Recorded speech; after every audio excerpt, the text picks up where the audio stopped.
Mr. Trump, welcome back to Meet the Press, sir. Good morning, Chuck. Good morning. Let me start with last night's Democratic debate. Not surprisingly, the only Republican candidate I think that was talked about by name was you. I want to play one particular quote that Hillary Clinton said last night and get you to respond to it. Here it is. He is becoming ISIS's best recruiter. They are going to people showing videos of Donald Trump insulting Islam and Muslims in order to recruit more radical jihadists. Now, I know what you're about to say. No fact checker has been able to back up her claim on that. That's exactly correct. I was going to say that. Exactly correct. Right. Nobody has been able to back that up. It's nonsense. It's just another Hillary lie. She lies like crazy about everything, whether it's trips where she was being gunned down in a helicopter or an airplane.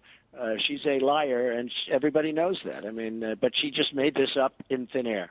But let me ask you this. If you knew your words were being used in recruitment videos, because I've had plenty of intelligence officials worry about this. You're right, there's no evidence yet. But if you knew your words were being used, would you change your language? No, because I think that my words represent toughness and strength. Hillary's not strong. Hillary's weak, frankly. She's got no stamina. She's got nothing. Wait, let me stop you there. She couldn't even get back. She couldn't even get back on the stage. Nobody even knows what happened to her. It's like she went home and went to Why sleep. do you keep going on this? She couldn't even get back on the stage last night. Well, What? I'll tell you why. Because we need a president with great strength and great stamina. And Hillary doesn't have that. We cannot have another bad president like we have right now. We need a president with tremendous intelligence, smarts, cunning, strength, and stamina. There's a lot of things that I've heard about Hillary Clinton. The idea, though, she did travel more than any Secretary of State. It's a grueling job. This is somebody that has been on the national stage for 25 years. Well, so are you. She may have traveled a lot, but you know what? She didn't do the job because the entire world blew up around her. So she wasted a lot of time and a lot of energy and a lot of money, and frankly, she wasted a lot of lives because her policies were a disaster for the world. The Middle East has blown up around her. Her decisions were horrible, and hundreds of thousands of people have been killed because of her faulty decisions. I've heard you say that we're hundreds of thousands of people. That is Of course. Where? Of course. What is this charge? How about Libya? How about all the bad decisions made? But how about Libya? How about what's going on right now with the migration, which essentially was caused by her faulty decisions along with her president, her leader, our great president, who is grossly incompetent. How about now, you look at our president, how about the Iran deal, one of the worst deals I've ever seen negotiated in my life, Chuck? I mean, it's just bad deal, bad decision, after bad deal, after bad decision. Why are you so comfortable praising Vladimir Putin? I'm not. I didn't praise him. He praised me. He called me brilliant. He said very nice things about me. I mean, I accept it. Well, you've called him a strong leader. I think he's 100. He is a strong leader. What am I going to say? He's a weak leader? He's making mincemeat out of our president. He is a strong leader. I mean, you would like me to call him a weak leader. He's a strong leader. And I'm not going to be politically correct. He's got an 80% approval rating done by pollsters from, I understand, this country, okay? So it's not even done by his pollsters.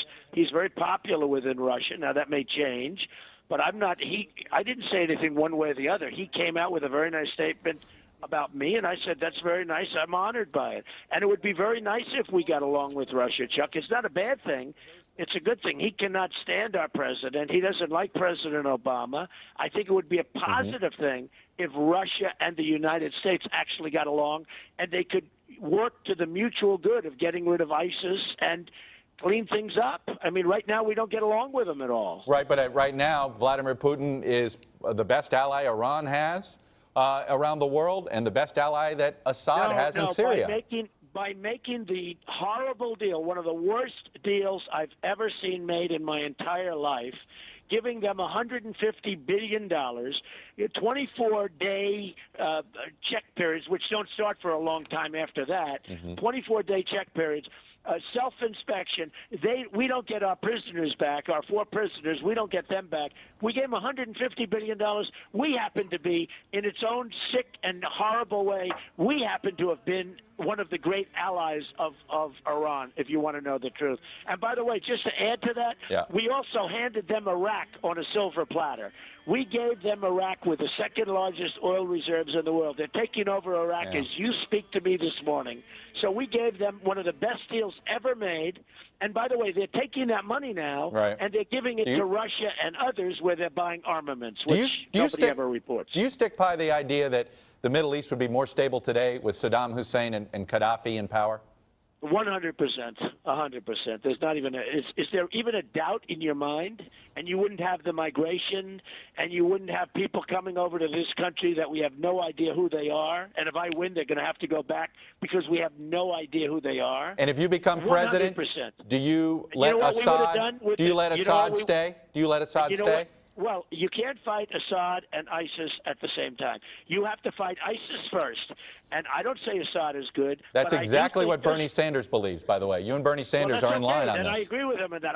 It's okay to agree. Look, he's a guy, I don't agree with him on much, but if he says that, I'm okay with it. Let me just tell you, you can't fight them both at the same time. And I say Assad's a bad guy, but we don't know who the rebels are that are fighting. Every time we get involved with rebels, take a look at Libya. Take a look at all these rebels. Look what they did to our ambassador and those young men, those wonderful young men.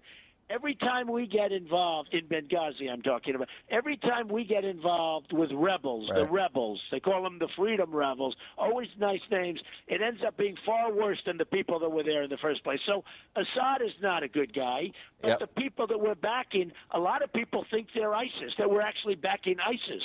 So what are we doing? We have to get rid of ISIS first. Assad we think about later on. Let me ask you to respond to your friend Jeb Bush and what he had to say about you yesterday. Take a listen to the full quote, and I'll get you on the other side.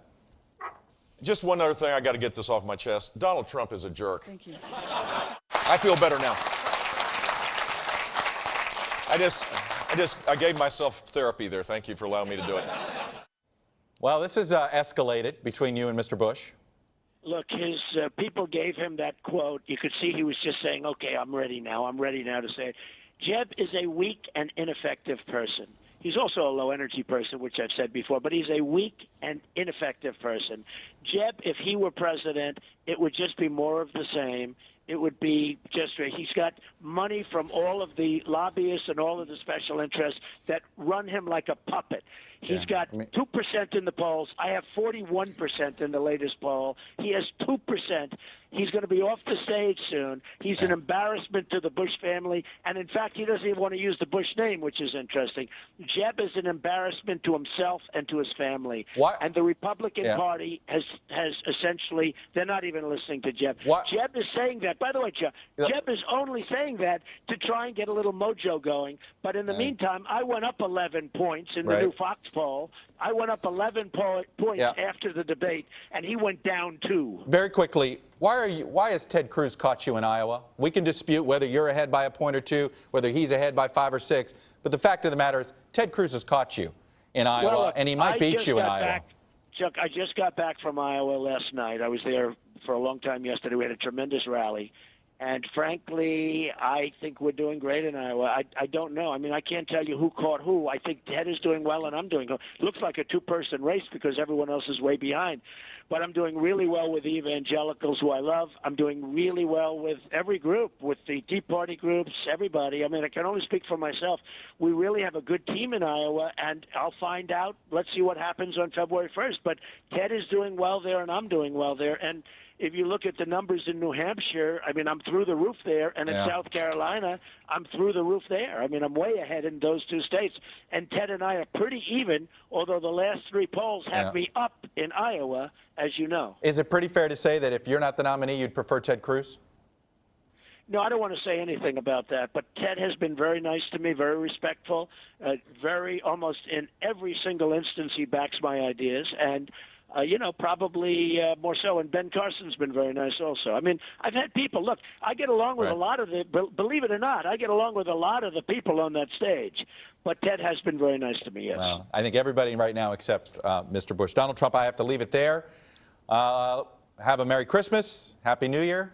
I look forward to a face-to-face right after the first of the year. Merry Christmas, Happy New Year to everybody, and You got it. Stay safe. It's been an interesting time. Yes, Thank it you has, very sir. much, Jeff. Thank you. Hey, NBC News fans, thanks for checking out our YouTube channel. Subscribe by clicking on that button down here, and then click on any of the videos over here to watch the latest interviews, show highlights, and digital exclusives. Thanks for watching.